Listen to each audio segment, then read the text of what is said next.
You're listening to the Chronicles of a Gooner, the Arsenal podcast. I'm Martin Tyler, and you're listening to Harry Symeou.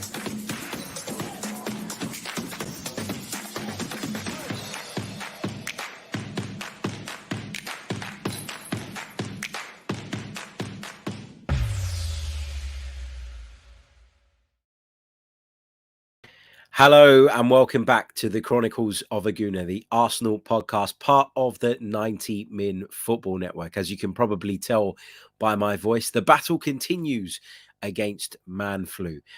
Still on the mend, so I apologise in advance if you see me, A, reaching for a hot drink, B, reaching for a tissue, and C, sneezing or coughing mid-podcast. I have to get that out there nice and early because there's always someone in the comments who goes, "Oh my God, he's coughing all over the place. Oh my God, he looks like shit." I'm telling you in advance. I'm fighting through this because it's important that we get a preview out for what is going to be a really, really huge and important game for the Arsenal coming up this weekend.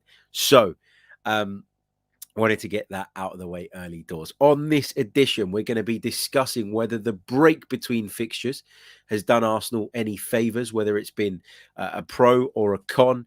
We'll be talking about what to expect from Roy Hodgson's Watford in this fixture. We'll be discussing the Takahiro Tomiyasu rumours, whether Emile Smith-Rowe should come back into the starting 11. I'll be sharing with you guys my preferred starting 11 for the game against Watford, and we'll be talking predictions as well. We'll also take some of your questions towards the back end of the show as well. Let's say a few hellos to those of you in the chat. I hope everybody is well. Big hello to Afsar, to Wenger's House, to Champion Communications, to Richard, to Avram, to Steve, to Matt, to Dave. Hope you guys are all well. And of course to Nas as well, who's just dropped into the comment section. Okay, let's do it. Let's start off by talking about this break. You know, it seems to feel like at the moment that there's an age between every single fixture. And I know that going in to the next round of fixtures, we've got some games, or, you know, in the next few weeks where we are playing, I think, 3 times in 9 days, where we play Leicester, Liverpool, and then we've got another league game in that kind of really short period of time. So I know that we're kind of going to pay for this going forward a little bit further down the line. But of course, Arsenal's elimination from the FA Cup at the 3rd round stage, as well as Arsenal not being in European competition this season, has led to this being a thing all season long. We've obviously not had as intense a fixture schedule as some of the others. I think we've been quite unlucky, though, in the way that some of our games that were postponed due to COVID reasons have then been scheduled into times that I don't think were ideal for us. But we've had to do what we've had to do. And I think when you come into a game or you finish a game in the way that we did against Wolves at home last Thursday now, you almost want the next game to come around, not instantly because we put a lot into the game and it takes a lot out of you, but you want it to come around a lot sooner than this game at Watford is coming around, because you score a 95th minute winner, that breeds confidence, it gives you momentum, it gives you a buzz and a desire and a hunger to then go out on the pitch and do it all again sooner rather than later. And I'm not saying that the buzz that was generated from that 95th minute winner or the result that contributed to has gone, but you know, it's harder, I think, to kind of use that when more time has passed since that event. So I don't actually think that it's done Arsenal any favours, the fact that we've had to play games so far apart. I think it can disrupt momentum. I think it can disrupt routine. I know that some of the players have had a couple of days off. We've seen various pictures and posts on social media which suggests that they've had a bit of downtime during this period as well. And yeah, it's a good thing in some ways. It gets you to clear your mind, and you know, it gives you the opportunity to focus on things outside of football. And sometimes that can be a good thing, a much needed break. But yeah, I'm not really sure that it's ideal the way that it's worked out. And I think, you know, speaking from a content creator's perspective as well, it's difficult because there isn't as much to talk about. But look, if this is the difference, as in Arsenal having these long breaks, getting the opportunity to work on things tactically, giving people the opportunity to recover, from fatigue and from potential injury issues, and this is what helps us get the top four come the end of the season, then who cares about content creator perspective? But having gone from like 100 miles an hour last season to like, from where we were playing games on Thursday, Sunday, Thursday, Sunday, Thursday, Sunday, to then be in this position where there are long gaps. And, I know that the content's been less as a consequence of that, but I don't just want to make stuff for the sake of it. So, and I think that then dilutes the quality of what we're putting out. So, yeah, it's a weird season in that sense. What can we expect from Watford going into this game? Well, I think that it's pretty clear what we're going to get from Watford. I think that Roy Hodgson, throughout his years as a Premier League manager, has shown himself to be very pragmatic. I think he's managed a lot of clubs who were, if you like, unfancied clubs, clubs who have been in danger of facing the drop. And that's certainly the situation he finds himself in at Vicarage Road currently. He's taken over the Hornets in a very, very precarious position. And if we go over to the Premier League's website and we have a look at some of the kind of stats and facts going into this game, you'll see that although Watford's position is not particularly positive or good, you'll see that they did get a draw away at Old Trafford, a hard-fought draw at Old Trafford. You'll see that they did win at Aston Villa just a little while ago. They only narrowly lost away at West Ham. They were beaten at home by both Brighton and Crystal Palace, which were obviously disappointing results. But the point is that, they are, well, at least in their last three, they've picked up 4 points from that. So whatever Roy Hodgson is doing is having some effect. It's having some impact. And where does that come from? It comes from him being able to put out a defense that, not every week, clearly, because you can't polish a turd. You can't turn a leaky defense that's been Watford's problem all season into a really solid outfit just in the space of a few weeks. But Roy Hodgson has shown that in at least one-off games, they can sit up and they can be difficult. They were difficult at Aston Villa. They managed to nick a goal through Emmanuel Dennis and won that game by 1-0. And they were able to keep a clean sheet at Old Trafford. Now, at Old Trafford, they had quite a slice of fortune, I would argue. Manchester United created more than enough chances and opportunities to win that game, but they just weren't able to take those opportunities. But the point I'm trying to make here is that, Watford have gone some way in improving under Roy Hodgson. Now, is it new manager bounce? Some will say that. Some will say that what we're seeing from them is natural, brought in a new manager, and so there's going to be some sort of upturn.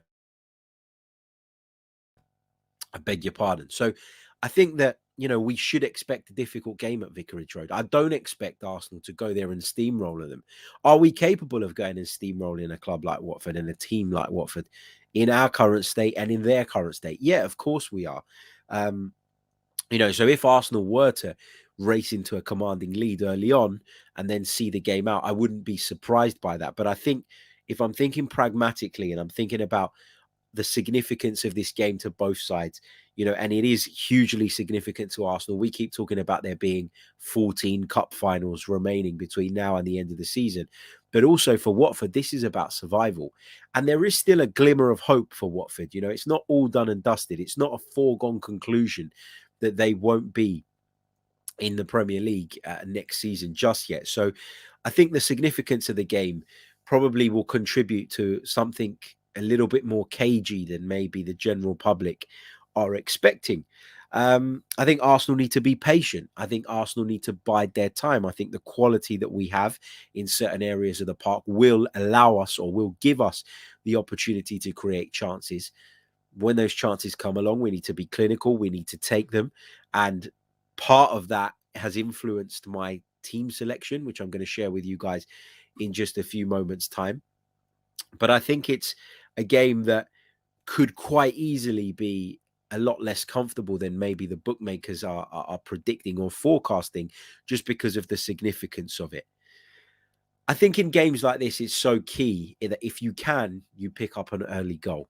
And I think what Arsenal have shown recently is that they want to strangle teams. We will come on to talk about the team in a little bit, but we've been talking quite a bit in the last few weeks about the the slightly tweaked system. It's no longer really a 4-2-3-1. It's a lot more like a 4-3-3 with Partey sitting at the foot of that midfield, with Granit Xhaka and Martin Odegaard pressing forward in half spaces, one on the right-hand side, Martin Odegaard, and one on the left in Granit Xhaka. We've seen that Arsenal have been more effective in strangling sides, and then when winning the ball back, had players in more advanced positions quicker. And I think it's been a breath of fresh air. I think we will look to strangle Watford. I think we will look to overwhelm them. We will look to win the ball high up the pitch. But I think that Watford will sit in a very deep starting position. They'll use a low block, and I think that we'll have a lot of the ball and be trying to break open a really tight and a really sort of stubborn defense. So I think patience is key. But if you get that early goal, then what that does is it says, it changes the game state moving forward. If you score an early goal away at a side whose probably main priority or intention would be to keep you out and keep a clean sheet. Make no mistake about it, Roy Hodgson will look at the fixtures, and although time is running out for Watford, he will look at games against the likes of Arsenal, Manchester United, Tottenham Hotspur, Man City, Liverpool, teams that Watford really don't have any business competing with at the moment. He'll be looking at those fixtures as free hits, games in which he can, if he does get something like he got a point at Manchester United, that can be channeled as a real confidence booster. But it's not a game that he expected to take anything from. And I feel like this is the case here. But if you do get an early goal, if you as Arsenal manage to break down a Watford side who I'm almost certain's main priority will be to be defensively sound and keep us at bay, then you then draw them out. You put them in a position where, what do? Do they just sit back and lose the game? No, of course they won't, especially not in their position, especially not in their predicament. They will come out, they will play you, and they will leave spaces in behind that you can then go on to exploit. So it's going to be it's going to be an intriguing contest tactically. I think I'm pretty certain on how it's going to go. I think Arsenal will have the ball. I think Arsenal will be the ones sort of trying to make the headway. Watford will be looking to stick in the game for as long as possible and relying on the fact that people like, for example, Emmanuel Dennis can pop up. Now, if you think about Watford's record overall this season, obviously they currently find themselves down in 19th position. But you look at some of the other bits and pieces like chances created per match. They actually create, according to the Premier League stats, more clear chances per match than Arsenal do on average. They create 1.31 in comparison to Arsenal's 1.17. So it's not that Watford have a real problem in the final third and in the attacking sense of things. It's that they have issues defensively that Roy Hodgson has taken steps to try and resolve. So let's see how that goes. Let's see what comes of that. But I think it could end up being a much tougher game than many people are predicting. Now, if you look at the recent form guide, as I mentioned, they picked up points at Old Trafford and they won away at Aston Villa. Arsenal on a really good run as well. 3 wins out of 3 wins away at Wolves, at home against Wolves, and with a victory over Brentford, in which the scoreline didn't really tell the full story in between. So yeah, we're on a good run of form, and I understand why people are making us really, really strong favourites, but no game in the Premier League is easy, and that's why we can't afford right now to look that far ahead. Add to that the fact that although we've been critical of Manchester United and of Tottenham and of some of the other teams in the race for the top 4 this season, we are just as capable of those abject performances that can kick you up the backside and can cause you serious damage as anybody else. So let's just be wary of that. Let's just be mindful of that. And I'm interested to gauge you guys' feelings and thoughts going into this game because I'm not really sure how to feel. Like, there's a part of me that feels like, yeah, Arsenal are far superior to Watford. We're in great form. We should go out there and absolutely blitz them. And there's this part of me that's wary of how much better they seem to be in a short period of time defensively, at least in certain fixtures under Roy Hodgson, and how that could stand to frustrate an Arsenal side that still isn't as clinical as I'd like it to be, and that still isn't as free flowing as I'd like it to be at certain points. But there we go. Let's see what you guys are saying. And I have put a poll in the chat as well, in which I asked the question, how are you feeling going into this weekend's fixture? Now, 81% of you say confident. 19% of you, though, say nervous. And I feel like I'm somewhere in between here. Is it because I've been burnt in the past with Arsenal? Is it because I've got carried away with Arsenal's progress, or what I thought was Arsenal's progress in the past, that I'm always wary of going that step too far in terms of how we move forward and in terms of my perception of the team going forward? I don't know. Maybe that plays a part. You get hurt, you get burnt, then it changes your approach and your outlook to things. But let's see what some of you guys are saying in the chat. Nishith says, honestly, never been confident until the Wolves game, but I am now for this game. He then goes on to say, please don't let us down, lads. Steve Stone says, from here on in, it's all about the points. Come what may, we have to get 3 points. I'm confident. Come on, you Gunners. Back says, I don't care if it's 1-0 as long as we keep it tight.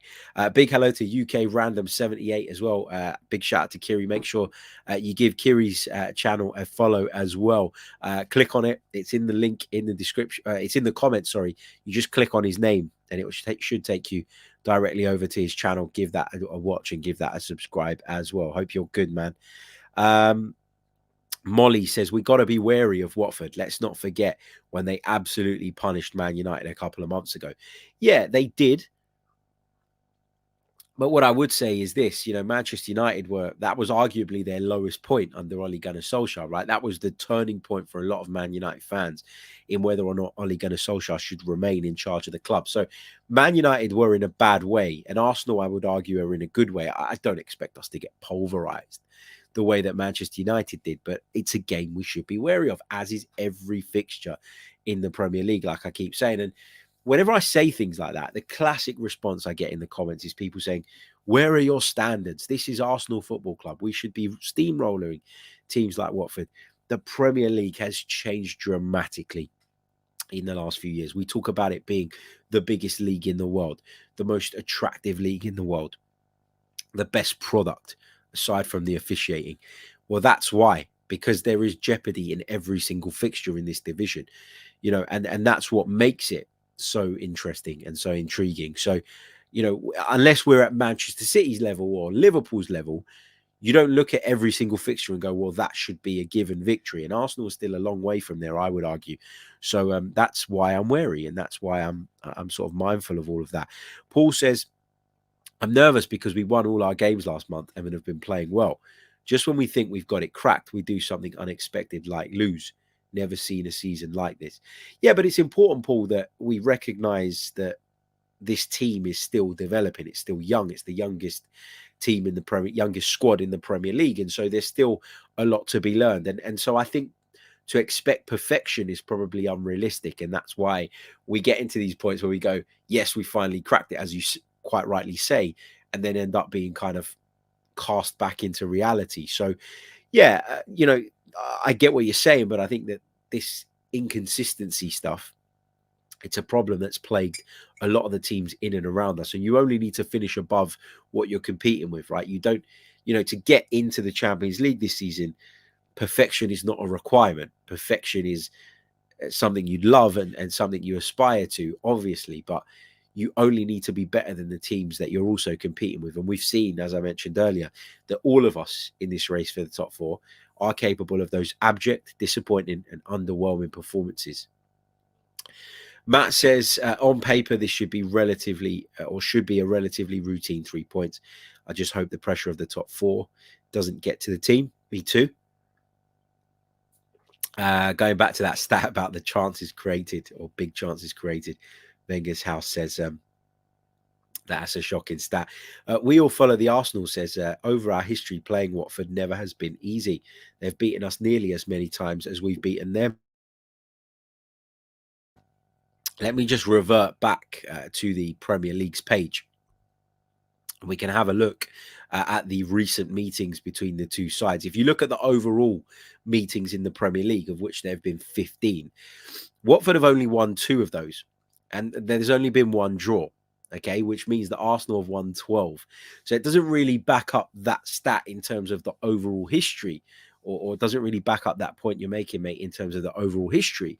But if you look in recent times, there have been some difficult games. You know, we drew 2-2 at Vicarage Road in September 2019. But we did beat them in our last 2 fixtures. In fact, we've won 4 out of the last 5. So I think there's this kind of perception about Arsenal and Watford, maybe because of the whole Troy Deeney game and the whole cojones thing and all of that stuff. But really, the record against Watford is pretty strong and something to take encouragement from, I would say. Okay, let's move further through the comments. Let's take a couple more, and then we will, of course, bring you some chat about the team, some chat about the lineup, and of course predictions, etc., etc. Okay. If there are questions, because there are a few going into the live chat, I promise, hold fire on them, and I will pick them up a little bit later on in the program, just because I want to do a Q&A session at the end, and it helps me keep the structure of the show without going all over the place. Someone's asking in the chat, when is the press conference? Now, I've been told that it's at 1:30. I wanted to ideally do the Watford preview after the press conference. I normally do the match previews after the press conference, but because it's a bit later in the day, I had to get this out and had to get this done. But I am doing a show later today at 5 p.m. UK time, which will be out in podcast format first thing Saturday morning, with Tom Canton on our weekly crossover. So we will discuss some of the key points from the press conference during that show. So if you want fallout from that, you can find that right here just a little bit later on. But the press conference is scheduled for 1:30 and will be wrapped up by then so that you can jump along and, of course, watch that. Okay, so what would I do in terms of team selection going into the game this Sunday?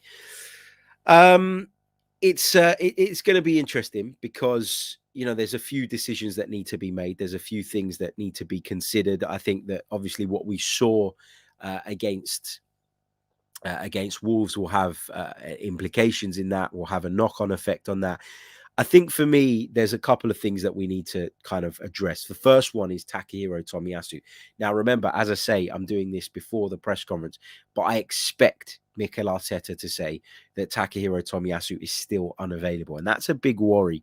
And that's a big concern. These injury issues, this calf problem that he seems to have had over the last few weeks just isn't going away. He's been really struggling to shake it. And while I think Cedric's done okay in recent games, and I think he's done a fairly good job coming in and deputizing, the level of our opponents hasn't been elite, you know, with the exception of Wolves, who were in competition with us. I think everybody else that Cedric's played against, he's been able to kind of get away with it. You know, Wolves were very defensive, were very negative, and I don't think he had to do as much defending as he'd have liked. Long story short, I quite like Cedric as a backup right back, but I think if you have to play with him over a long period of time, i.e. 7, 8, 10 games, then you will start to see the shortcomings and you'll start to see how defensively, at least, he weakens us. So I am concerned about the Tomiyasu thing, but if he's not fit and it's a big risk, then you don't play him. It's as simple as that. You know, this issue is something that we need to manage correctly and something that we need to shake sooner rather than later. So I want to see if there is still any doubt, which I think there is, over Takahiro Tomiyasu, Cedric continue at right back. There are a lot of people that are really anti-Cedric and have constantly said that they'd prefer to see Ben White move out to right back and Rob Holding come in at centre back. For me, that's the complete wrong approach. I always think that you should only weaken one position if you can help it. I mean, why do you want to weaken 2 positions to try and accommodate one? I think that White and Gabriel's central defensive pairing has been key to Arsenal's progress this season. And I want to see that develop further. And I want to see that, I want to see that progress. And I think, as I say, it's key to where we are. This is a really good point as well from the signature in the comments, who says Cedric is showing some level of competency. Let it continue and let him develop some confidence. Absolutely. And I've talked about this before. We're not going to go down the Cedric rabbit hole again on this show. But what I've said in the past about Cedric is that he is very much somebody who benefits from playing regularly. Now, I know that's an easy thing to say, but some players mentally are better at coping with being a substitute and what's required when you come on. That's not to say they're better as substitutes than they are as starters, but some players are able to grasp, what being a substitute is and how best to kind of handle that more than others. Ole Gunnar Solskjaer, for example, was great at that, wasn't he? If you remember back to his playing days, he'd come on and he was a super sub. And there have been lots of players over the years that have been regarded as super subs. Cedric is not one of those guys. He needs to be playing regularly. And when he is, I think he's at a much better level. So let's see. Let's see what we got. Christoph says, apparently Tommy's condition is not as bad as first thought. Per Tom earlier on the Gooner talk, he may still feature against Watford. Yeah, and I'm interested to hear what Mikel says. I don't really expect Mikel Arteta to give too much away on this. He usually doesn't. He told us ahead of the last couple of games that he was in contention, but then he didn't play. So I don't really expect him to give an awful lot away on this, but fingers crossed it isn't that serious. And if he is left out again, it is just precautionary while he continues that recovery. Because as I said, I like Cedric. I like what he's done in recent weeks, but I think he's, I think over a period of time, as is also brought up in the comments, we could be found out in that position if he continues to play. So my team to face Watford at Vicarage Road on Sunday is Ramsdale in goal, Cedric at right back, White, Gabriel and Tierney. The midfield trio of Partey in the middle, Xhaka to the left, Odegaard to the right.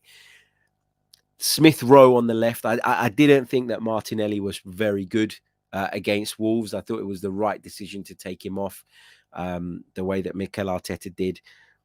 That's not to say he should be left out of the team. But as I've said to you guys previously, I just think that Smith Rowe at the moment is more of a difference maker for Arsenal and should start when available. And I know he was ill, and that's why he missed the Wolves game. It was an injury.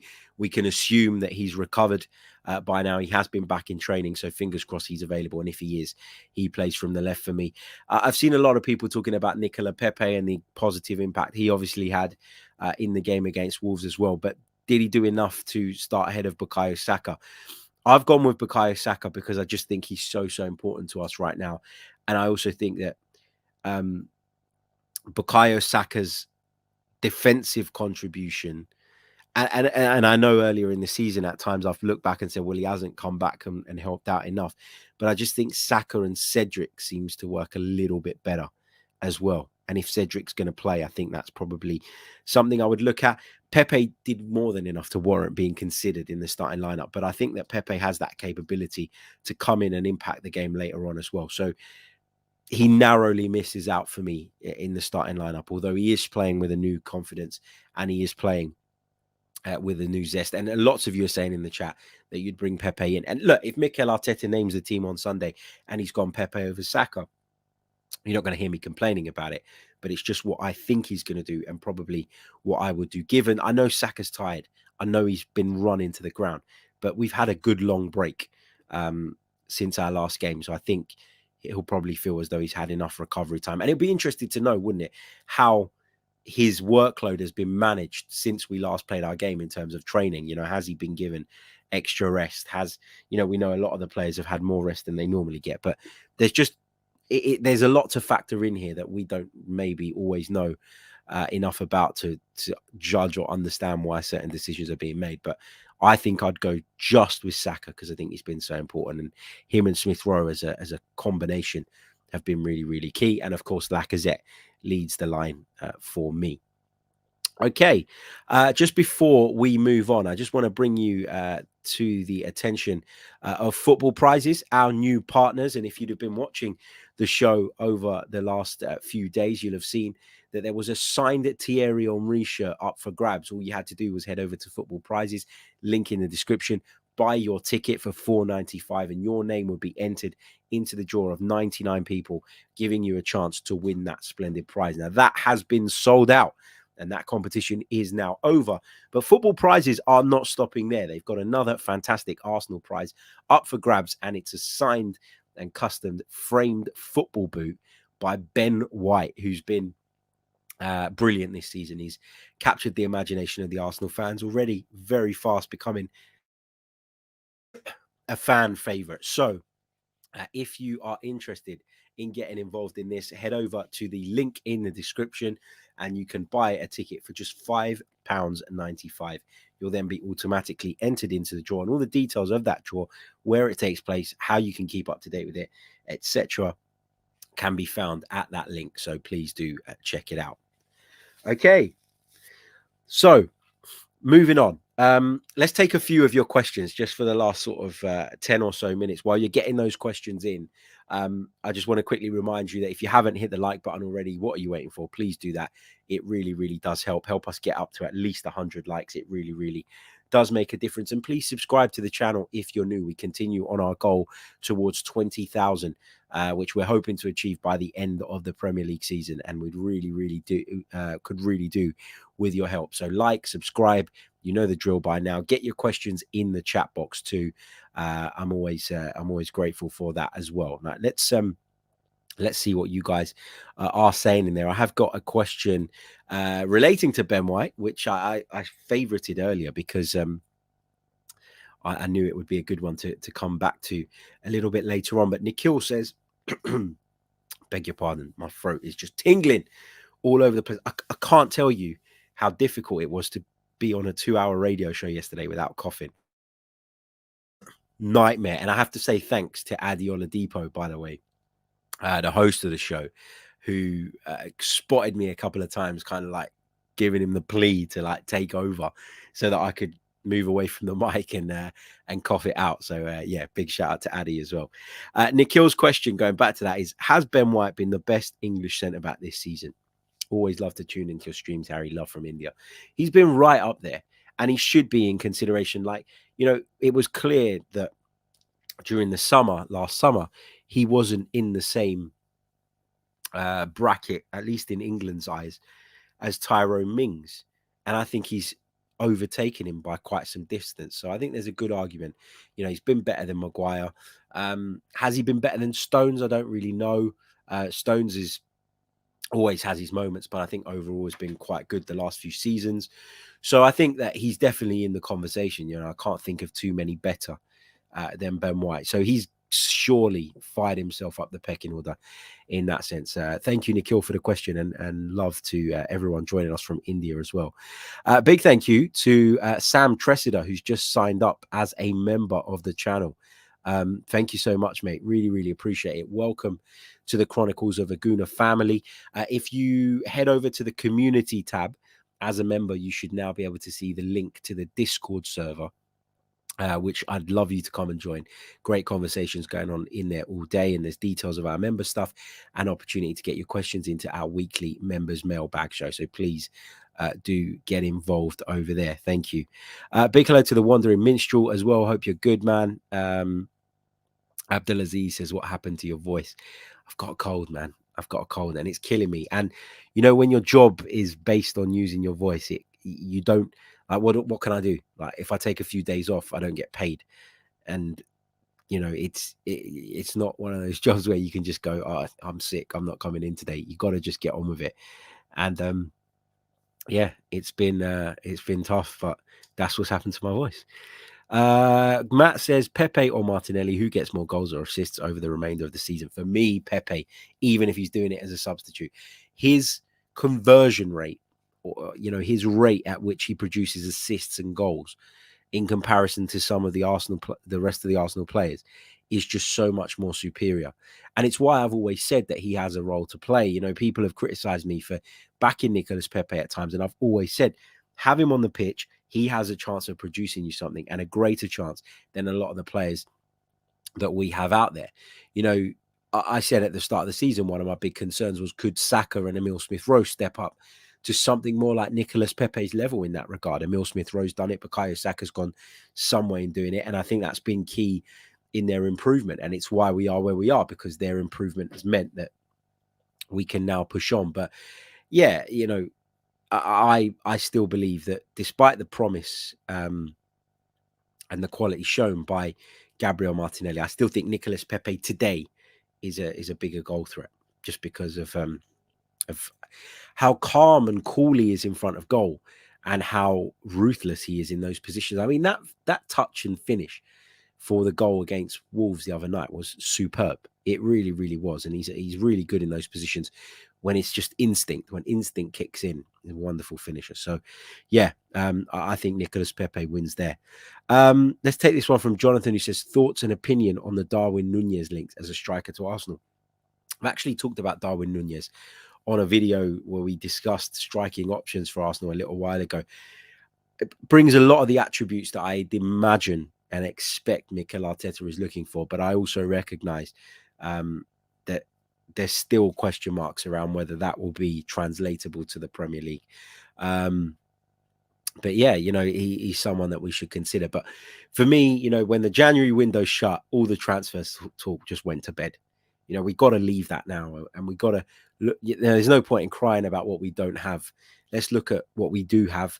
Let's focus on how to best utilize that and hopefully achieve Champions League qualification, which I got to be honest, I didn't think was possible at the start of the season. I'm now much more optimistic. I'm now much more positive, and I'm much more hopeful. So yeah, let's see how it goes. And with the transfer talk, I get it. It's something that people always want to hear about and always want to discuss. But I just think right now we've got to focus on the task at hand, which is winning these games that are coming up thick and fast now between now and the end of the season.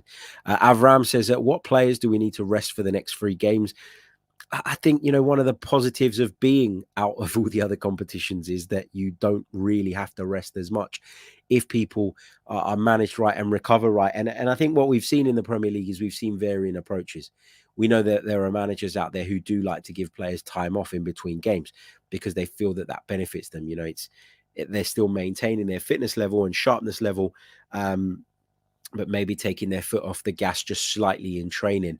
And there are other managers who get criticised and accused of blowing their players as gaskets, i.e.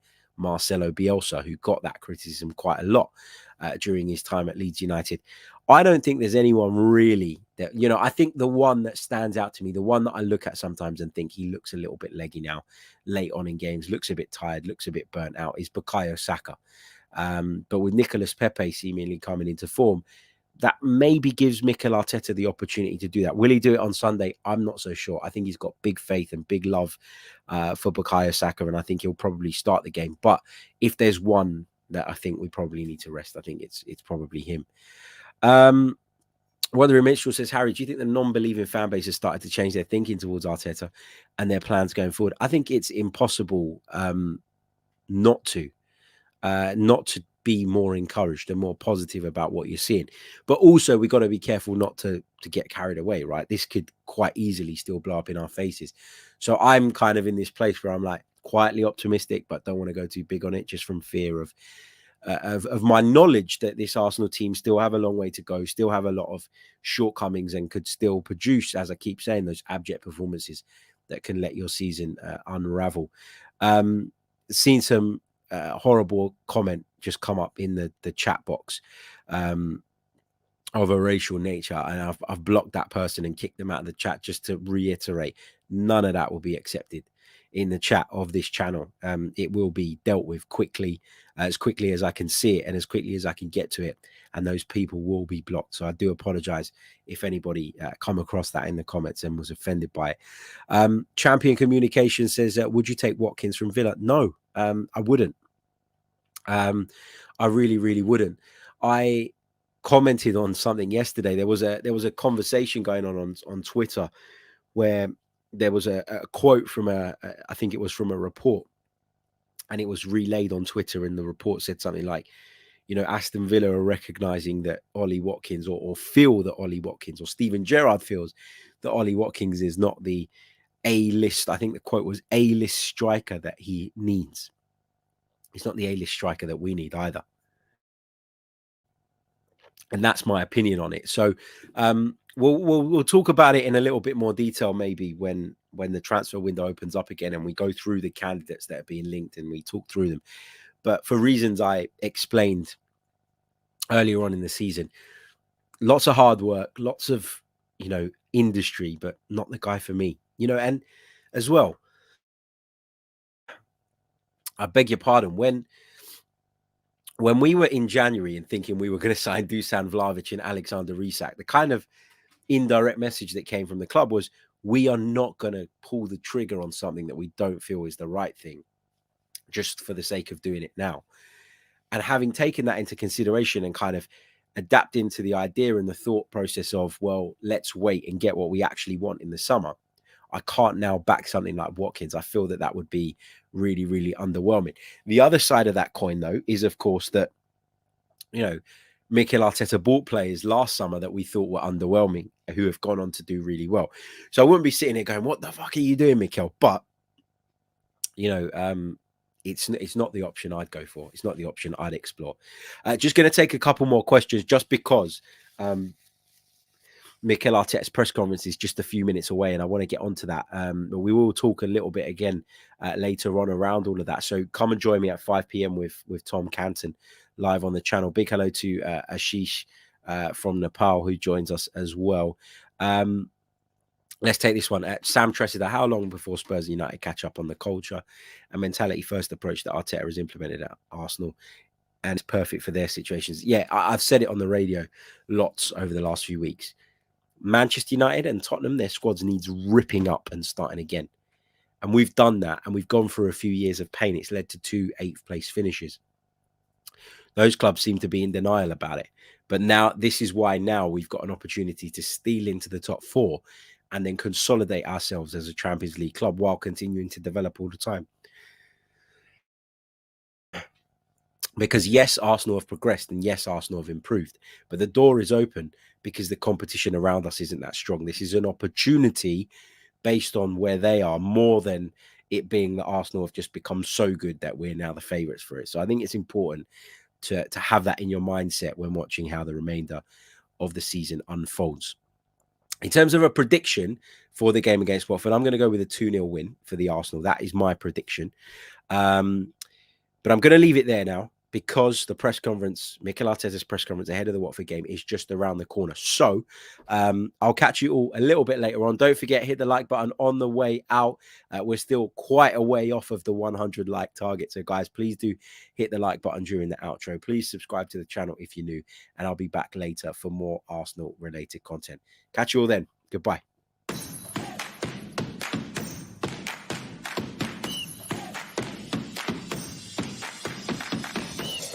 You're listening to the Chronicles of a Gooner, the Arsenal podcast. I'm Martin Tyler, and you're listening to Harry Symeou.